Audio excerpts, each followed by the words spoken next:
Pakita ko sa inyo yung gamot na pinascribe sa akin kahapon. Ano siya? Lidocaine. Ito, oral siya.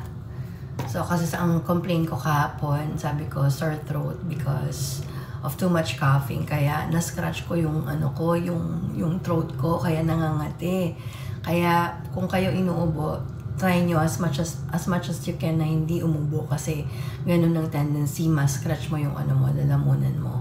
So, pinatry sa akin to kahapon sa clinic. Maganda yung effect niya, but it really doesn't taste good. Ganun ang sabi ng doctor sa akin kahapon. But, nagustuhan ko siya, lalo na magagamit mo din siya pagka masakit yung ngipin mo if you don't want to take like, what do you call that? Yung mga medication na pang pain, na pwede mo lang siyang i-gargle or pwede mo lang siyang i-swallow. Kahapon, pinaswallow sa akin. May option naman na pwede palang i-spit. I-swish mo lang siya sa mouth mo, i-gargle mo lang siya sa mouth mo. Pero, pinalunok sa akin ng nurse kahapon. Diyos ko, dual talaga ako. So, ngayon, itatry natin. I-gargle ko lang siya dito sa may lalamunan ko kasi nangangati talaga. Ayoko nang umubo. So, dapat may pang-measure kayo. Dapat, 15 ml. Pero, ilalagay ko siya directly sa aking, bibig.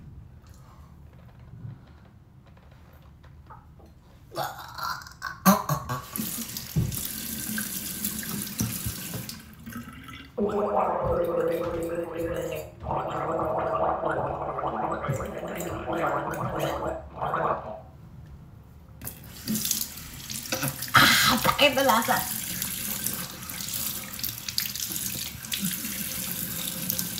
Ay, guys.